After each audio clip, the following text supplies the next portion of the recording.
Shrinkflation means selling less for more, reducing the size of products but charging the same amount. Well, this has been the focus of 4 reports by Senator Bob Casey of Pennsylvania. As KDK Money editor John Delano reports, today Casey introduced legislation to crack down. It's called shrinkflation, giving the consumers less for the same price or more.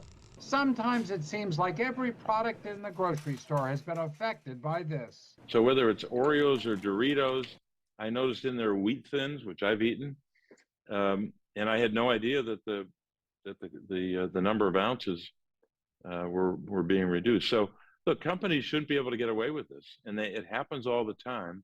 In a report last December, Senator Casey found shrinkflation accounted for part of the higher prices we are paying at the store. For example, over 10% of the price hike in paper products was hidden in smaller sizes.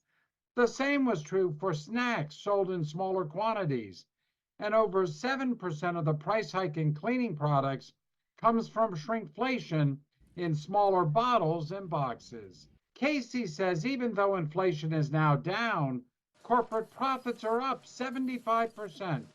Rising 5 times faster than inflation. I'm going to keep exposing it, and people should know about this, and it's going to lead to action to make sure consumers have the information, but also changes in law that relate to the companies has to take place to hold them accountable for this. To crack down on this consumer deception, Casey has introduced the Shrinkflation Prevention Act of 2024.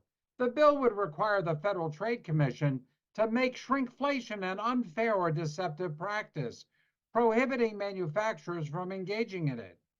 It would authorize the FTC to file civil lawsuits against companies that do this, and it would empower state attorneys general to file their own civil actions. Casey says don't believe these companies making record profits when they blame inflation for shrinkflation and rising prices. Often the response from the big companies is, you guessed it, sorry, we have to raise our prices because of inflation. No, they don't. No, they don't, and we've proven that. So is there anything consumers can do to protect themselves from shrinkflation? I'll have that story new at 6. John Delano, KDKA-TV News.